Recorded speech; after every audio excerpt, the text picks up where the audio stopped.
O cenário internacional vem mudando ao longo de 2021.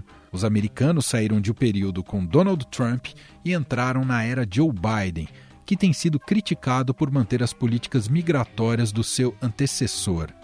Com pautas voltadas às questões ambientais, a relação com o governo norte-americano por parte do Brasil está estagnada.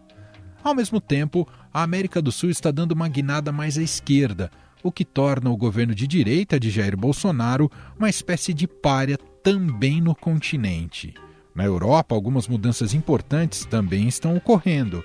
Após 14 anos, a principal líder do bloco, Angela Merkel, da Alemanha, deixa o cargo de chanceler após seu partido perder forças no parlamento. As consequências do Brexit estão começando a ser sentidas por todo o Reino Unido, faltam motoristas e profissionais que trabalham nas entregas de mercadorias, o que vem impactando toda a cadeia de abastecimento de alimentos, produtos e até de combustível no país. Mas essa é só a ponta do iceberg de uma Europa que tem muitos desafios pela frente para tentar se reestruturar, principalmente no meio de uma pandemia. E é nesse contexto um tanto quanto caótico para a política internacional e de reacomodações que o Brasil tenta, em 2022, mostrar sua relevância para o mundo.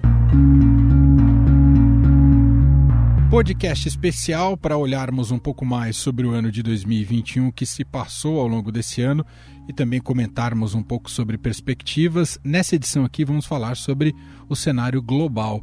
E para isso convidamos o editor de internacional aqui do Estadão, Luiz Ratz, já está com a gente. Oi, Ratz, tudo bem? Tudo bem, Manuel. E também convidamos o professor do curso de Relações Internacionais da FAAP, Carlos Gustavo Pódio. Oi, Pódio, como vai? Tudo bom, Manuel Ratz, prazer conversar com vocês novamente. Bom, pensei a gente começar aqui a nossa conversa falando um pouco sobre Estados Unidos e o primeiro ano do governo Joe Biden, né? Um primeiro ano com, digamos, agitado, com muita coisa, né? Estímulos econômicos robustos aí para a economia norte-americana, retomada de um certo protagonismo na arena global, a questão da vacinação da população ainda que tem encontrado resistências na sociedade americana, mas ainda teve o capítulo do Afeganistão, disputa que segue, né, com a China, as constantes ameaças da Rússia, enfim, no ambiente doméstico também os problemas relacionados à política migratória. Queria ouvir vocês, vamos começar com você, professor, um pouco do que você destacaria desse primeiro ano de Biden à frente dos Estados Unidos, lembrando que veio sucedendo, né, um governo bastante excêntrico, para dizer o mínimo, do Donald Trump, professor. Perfeito, né? Eu acho que a principal característica, talvez, assim, geral de tudo isso, seria uma certa volta à normalidade, né, nesse sentido, né? Se é um governo excêntrico, agora nós temos um governo relativamente normal, com uma série de problemas, é verdade, né? O Biden, ele começou num ritmo muito acelerado, né? Vamos lembrar o começo da administração Biden, foi um começo em que ele chegou a ser comparado com o Roosevelt, né? Em termos das medidas todas que ele foi fazendo, né? Das medidas executivas, né? Uma série delas desfazendo medidas anteriores do Trump, outras implementando novas medidas, e com os pacotes trilionários que ele colocou para o Congresso, né? Conseguiu aprovar o seu pacote de infraestrutura. Então ele chegou com uma agenda muito acelerada. Me parece que a equipe dele já estava muito certa daquilo que gostaria de fazer. No entanto, claro, como a gente sabe agora, ele passou a encontrar alguns obstáculos, né? Acho que esses obstáculos vêm tanto de erros da própria administração Biden, quanto de obstáculos políticos claros que são colocados. Você não simplesmente sai aprovando pacote de trilhões e trilhões de dólares no Congresso, ainda mais quando você tem uma margem muito pequena que o Biden tem no Congresso, né? O Biden, ele não trabalha com uma margem folgada no Congresso. Então você tem, entre os democratas, que ele tem conseguido manter algum grau de coesão, mas ainda assim, quando você tem algumas diferenças entre os democratas, isso já dificulta para ele aprovar qualquer pacote no Congresso, né? Eu acho que o Afeganistão foi um momento que marcou bastante a administração dele, né? Ele esperava que fosse um marco no sentido de terminar uma guerra, mas a forma que aquilo acabou acontecendo marcou muito profundamente o Biden, né? E a imagem de competência que o Biden tinha.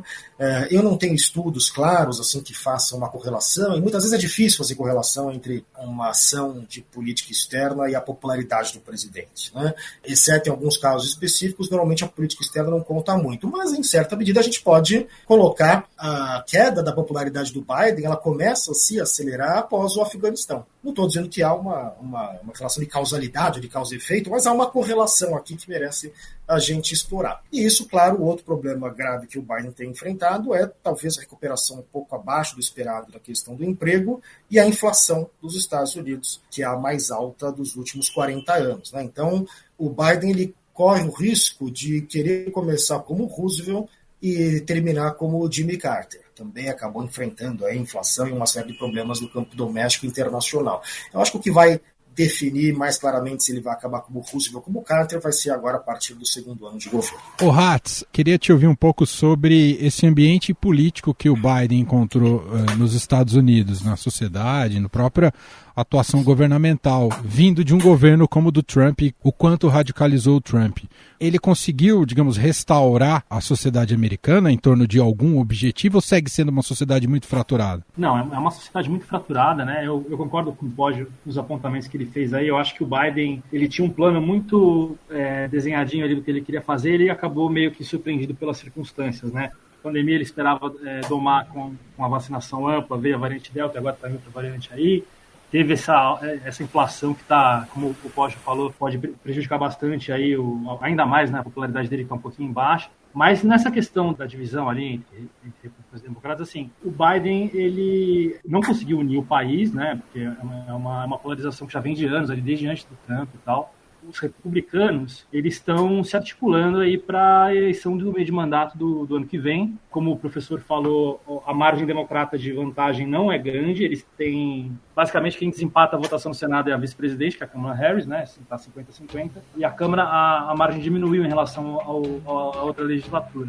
Então os republicanos estão ali se articulando, primeiro para limitar direito de voto, depois para radicalizar aquela base trumpista bem nacionalista, bem radical. Então eu acho que a tendência para o ano que vem é, se não continuar ali essa polarização, até talvez que ela seja amplificada. Professor, e ele já tem um desafio importante, que é tradicional, né, na dinâmica, na agenda política dos Estados Unidos, são as eleições de meio de mandato. Quanto isso vai definir o sucesso do mandato do próprio Biden? Eu acrescentaria o que o Hatz falou, o fato de que o pacote do Biden de infraestrutura que ele conseguiu passar graças aos republicanos. Se ele dependesse apenas dos votos dos democratas, ele não teria passado o pacote de infraestrutura, que ele conseguiu angariar o voto, se não me engano, de 12 republicanos, que foi crucial para que ele passasse, porque alguns democratas na Câmara, né, como, por exemplo, liderados pela Alessandra Ocasio-Cortez, por exemplo, votaram contra o pacote do Biden porque queriam que esse pacote viesse junto com um outro pacote de questões sociais que ele também está negociando ainda no Congresso. Né? Então isso mostra a dificuldade que ele já tem agora com essa margem, né, pequena que ele tem de votos na Câmara, tanto no Senado quanto na Câmara dos Representantes. O que costuma acontecer na história dos Estados Unidos é que eleições de meio de mandato, via de regra, são muito ruins para o presidente, para o partido do presidente. A questão é qual é o tamanho do problema. Se vai ser alguma eleição desastrosa, como por exemplo foi o meio de mandato do Obama, ou se vai ser algo que ele vai conseguir mais ou menos articular, conseguir tirar uma vantagem não muito grande. Então, vamos examinar qual vai ser o tamanho deste problema para o Joe Biden. Me parece que a administração dele vai entrar numa outra etapa após essas eleições de meio de mandato, porque se ele perde claramente, né, de forma inequívoca, a sua maioria, claro que vai travar completamente a agenda dele e os republicanos já vão se preparar para as eleições de 2024. Se ele consegue manter uma maioria estreita, isso vai obrigá-lo a ter que fazer concessões para a ala mais à esquerda do partido sem perder a ala mais conservadora. Ele vai ter que fazer uma luta bastante delicada aí para tentar manter o partido muito unido. E se ele conseguir uma margem grande de vitória, isso seria considerado uma grande vitória para o Biden, para os democratas e uma chancela da agenda dele. Eu creio que esse cenário de uma grande vitória democrata me parece que é esse cenário menos provável. Hatz, relação com o Brasil. Vou pegar até gancho numa frase recente do ministro da Economia aqui brasileiro, o Paulo Guedes, que disse que o governo Biden vai acabar de forma desastrosa. Tudo bem que o Paulo Guedes é um tanto falastrão mesmo. Mas independentemente disso, o Brasil perdeu uma interlocução que tinha quando era Trump pelo alinhamento, né, de Trump e Bolsonaro. Um alinhamento subserviente, é verdade.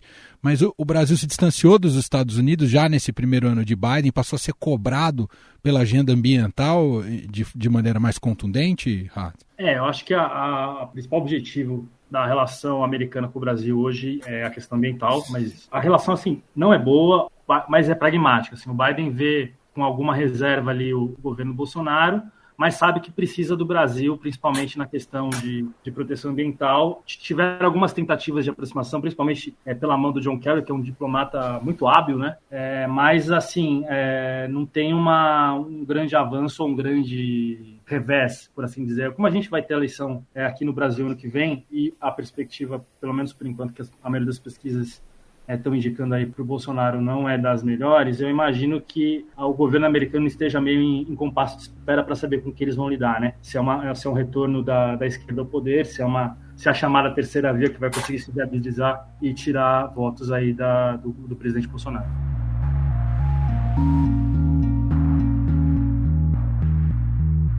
Bom, eu vou mudar um pouco aqui o nosso eixo da conversa. Falamos um pouco sobre Estados Unidos, o primeiro ano do Biden, e olhando para a Europa, claro que tem múltiplos aspectos que poderíamos abordar, mas não temos tempo suficiente, mas acho importante falarmos sobre o fim da era Merkel, né? Da Angela Merkel saindo da liderança da Alemanha.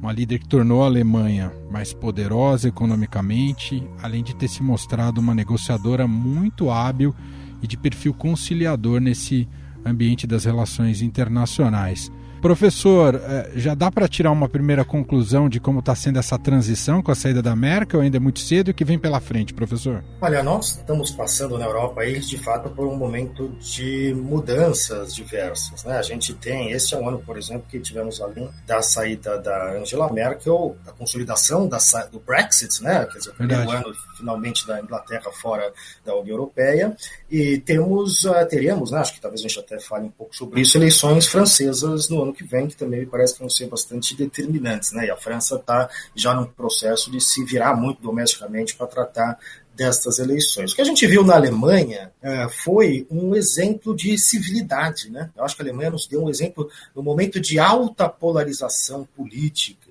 no momento de crescimento dos populismos, né? No momento de que partidos anti-establishment passam a ganhar espaço. O que nós vimos na Alemanha foi o contrário disso, né? Foi a substituição de uma líder de centro-direita por um líder de centro-esquerda, ambos plenamente dentro do campo democrático. E de forma civilizada, né? A saída da Angela Merkel foi uma saída em que ela foi aplaudida pelo parlamento diversas vezes, houve uma troca de poder absolutamente civil, ou seja, muito diferente, né, daqueles que acham que dá para comparar a Angela Merkel com o Daniel Ortega na Nicarágua. Então, quando a gente vê essa troca de poder, né, num país importante como a Alemanha, feita de forma ordeira e civilizada, mesmo num contexto de uma eleição que foi extremamente fragmentada, a mais fragmentada da história da Alemanha, uma dificuldade para formar, inclusive, o governo, mas acabaram chegando a um acordo, formou-se um governo, e nós temos, portanto, aqui na Alemanha um bom exemplo de esperança, na verdade, para a boa política, né? Já não sei se é o mesmo que nós vamos observar, por exemplo, nas eleições da França no ano que vem. O professor falou um pouco, além da Angela Merkel, o Hatz falou também sobre o Brexit. Os britânicos, nesse 2021, já pagaram um preço importante, principalmente do ponto de vista econômico, da saída do bloco europeu, não é, Hatz? Pagaram, né? A gente viu aí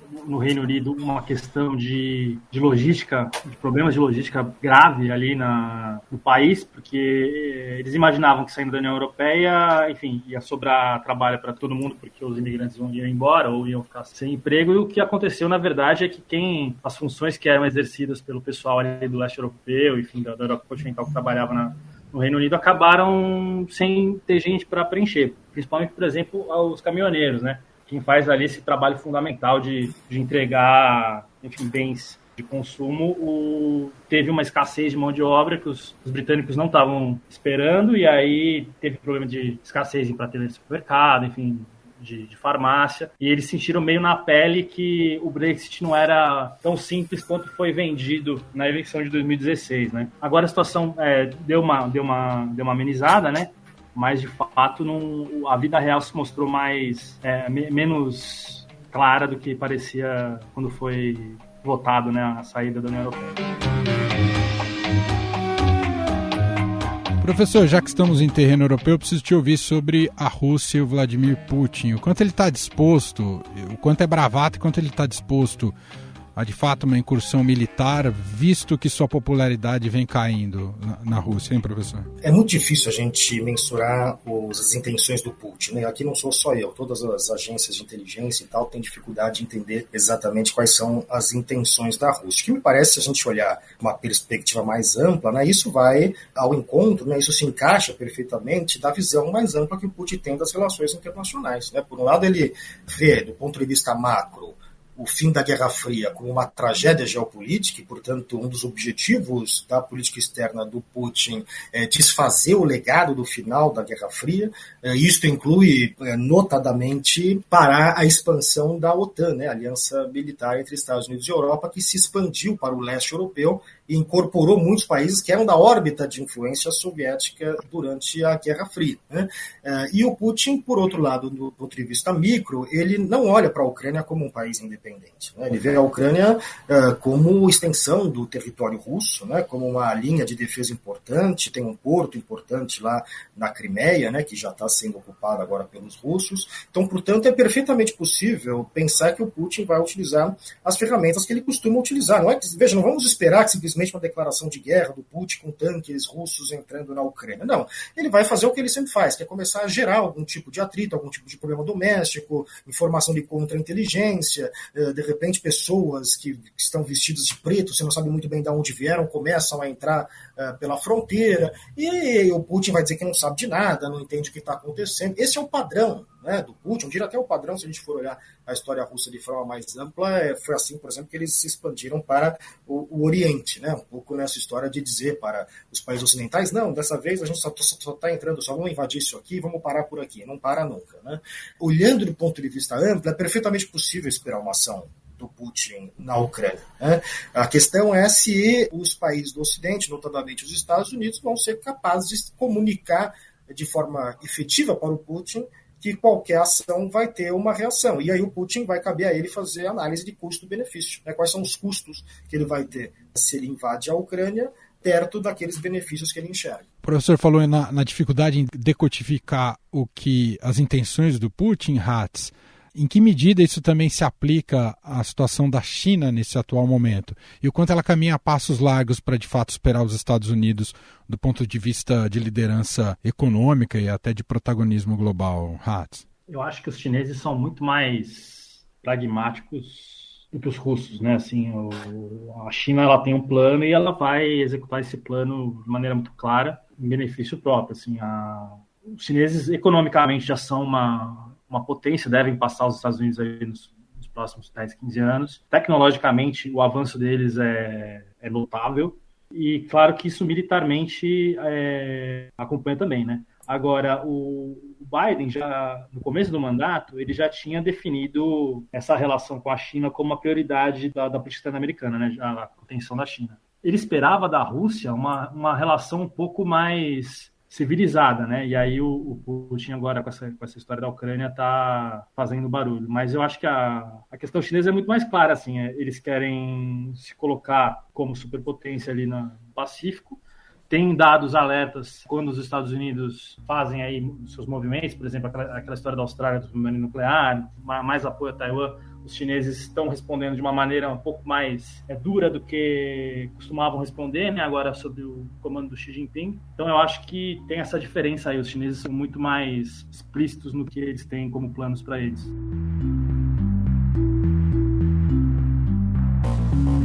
Bom, olhando um pouquinho então para 2022, ano de algumas eleições importantes, não só no nosso caso, e vamos acompanhar evidentemente a eleição brasileira, mas olhando para o mundo, tem eleição na França em abril. Macron terá facilidades ou dificuldades para buscar sua reeleição, professor? Olha, eu não creio que o Macron vai ter facilidade, não, né? A aprovação do Macron, ela anda bastante baixa, né?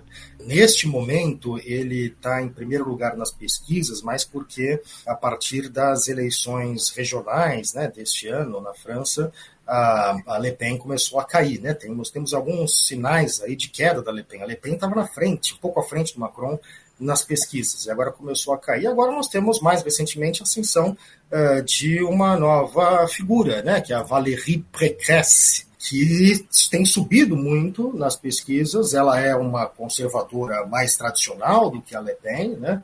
Mais ou menos que se alinha àquilo que é a direita tradicional francesa, né? Ao contrário da Le Pen, que vem um pouco fora, né, dessa direita tradicional, e, portanto, há agora uma disputa importante para ver quem vai para o segundo turno. Veja, se a gente tiver na França o segundo turno entre Macron e Pécresse, nós teríamos uma situação bastante relativamente confortável na França, na medida em que não há nenhum candidato muito extremista indo para o segundo turno. Agora tem sempre o fantasma da Le Pen, né? O fantasma que permanece. Se a Le Pen vai para o segundo turno e de repente consegue uma vitória, aí nós temos uma situação bastante delicada na França e na União Europeia como um todo. Tem o Zemmour também, né, professor, que é um outro extremista de direita ali que está tirando o público da Le Pen. Me parece também impressionante o caso do francês, ou o caso da esquerda, né? O PS não consegue viabilizar ali um candidato competitivo. Sem dúvida, né? A gente tem, desde das últimas eleições, onde o partido praticamente sumiu na França, né? Não se conseguiu colocar, desde que Hollande saiu da presidência, o Partido Socialista Francês não conseguiu colocar um nome importante. Hoje, o nome mais importante na esquerda francesa do que do Partido Socialista é o Mélenchon, né? Mélenchon, que é mais da extrema esquerda francesa, né? Então, o que mostra aí que a esquerda francesa está meio perdida, né? Então, em busca de uma certa reorganização, mas a gente vê também sinais aí de fragmentação na direita, né? Com Zemmour, esses candidatos todos que andam surgindo, o que deve, talvez, repetir o padrão que nós vimos, em certa medida, na Alemanha, que é uma eleição muito fragmentada, né? Nenhum candidato obtendo muito mais do que 25% dos votos, né? Que é um pouco o cenário que a gente viu em 2017. 2017 foi uma eleição fragmentada, né? Entre o Macron, a Le Pen e o François Fillon. Então, creio que a gente não deve ter algo muito diferente disso. A grande questão é saber quem é que vai para o segundo turno com o Macron. Aqui na América Latina tem eleição na Colômbia muito em breve, é isso, Ratz? A Colômbia tem uma eleição presidencial ali no final, no meio, do ano que vem. O Ivan Duque deve buscar a reeleição e provavelmente o Gustavo Petro, que foi prefeito de Bogotá, deve ser o rival dele pelo lado da esquerda. E é interessante que o caso colombiano, muito por conta da questão da guerrilha, a esquerda nunca teve muita força, né, na Colômbia. Mas dessa vez parece que o Petro está um pouquinho mais bem colocado do que historicamente a esquerda teria chance, né? E o Duque fez um governo meio mais ou menos, né? Enfim, teve o problema da pandemia, teve denúncias aí de violência policial, o acordo das Farc teve essa dissidência da guerrilha agora que não respeita o acordo. Então vamos ver como vai ser a questão na Colômbia, mas pode acontecer surpresas aí. Só para fechar aqui a nossa conversa, queria ouvir um pouco de vocês sobre como é difícil falar em sair da pandemia porque vem surgindo as variantes, mas muito se discutiu sobre a capacidade ou a falta de cooperação no mundo, e especialmente dos países mais ricos, para justamente a superação da pandemia, quando há uma desigualdade tremenda na questão da vacinação. E tem ficado claro que não adianta o próprio país estar super bem vacinado se tem outro que não está, e isso pode ser um celeiro de novas variantes. É utópico ou os países mais ricos foram negligentes de fato? Pódio? Sabe, Manuel, que essa é uma pergunta complicada, né? Porque se você for olhar, por exemplo, alguns dados de países africanos, muitos desses países eles têm uma resistência em relação à vacinação. Tem casos diversos de países que devolveram vacinas porque a questão acabou não sendo de disponibilidade de vacina. A questão acabou sendo ou de vontade das pessoas se vacinarem ou de logística de vacina, que é uma outra coisa também bastante complexa, né? Então, isso é um tema muito complicado. Eu acho que uma questão que vai ficar claro nesse pós-pandemia é que o mundo não vai voltar a ser o que era antes da pandemia. A pandemia pode passar, mas as transformações ensejadas, né, pela pandemia do campo das relações internacionais, no campo diplomático, as questões que foram evidenciadas, eu acho que as tensões, principalmente entre Estados Unidos e China, que pioraram bastante nesse período, a demonstração, muitas vezes, de que países desenvolvidos nessas emergências, eles olham primeiro para si próprios, né, e depois para fora, se tiver tempo. Essas questões todas vão permanecer nas relações internacionais e devem levar a algum tipo de rearranjo. Né? É muito cedo ainda a gente para ver que rearranjo vai ser esse, mas certamente a gente deve esperar algumas mudanças, assim como tivemos mudanças nas nossas vidas pessoais, né, com a questão de trabalho remoto, né, coisas que acabaram avançando de forma bastante evidente. No campo da política internacional também me parece que nós temos um antes e depois da pandemia. O que não necessariamente, né, Hatz, é para melhor, são mudanças, talvez algumas para melhor, mas nem todas, né, Hatz? Não, as mudanças a gente não tem muito como prever, né? Um exemplo disso, por exemplo, na economia, essa questão das cadeias de suprimento e do aumento dos preços é uma coisa que ninguém estava contando, quer dizer, a gente esperava que com a vacinação a vida ia voltar razoavelmente ao normal, e aí começa a subir preço de combustível, começa a subir preço de alimento, tem essa questão dos semicondutores que está em falta também por uma questão econômica, então assim, a gente meio que tem mudanças que a gente não estava muito contando, né? O próprio caso das variantes, eu acho que os países ricos subestimaram esse risco, sabe?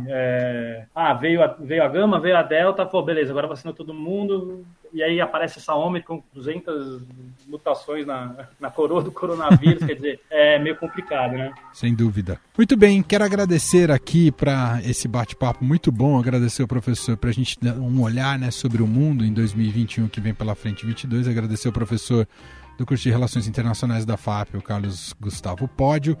Obrigado, viu, professor, participar mais uma vez aqui com a gente. Obrigado, Emanuel, Hatz, um abraço a todos os ouvintes. E agradecer o Luiz Hatz, editor de Internacional aqui do Estadão. Obrigado, Hatz. Obrigado, Emanuel, obrigado, professor, um abraço a todos.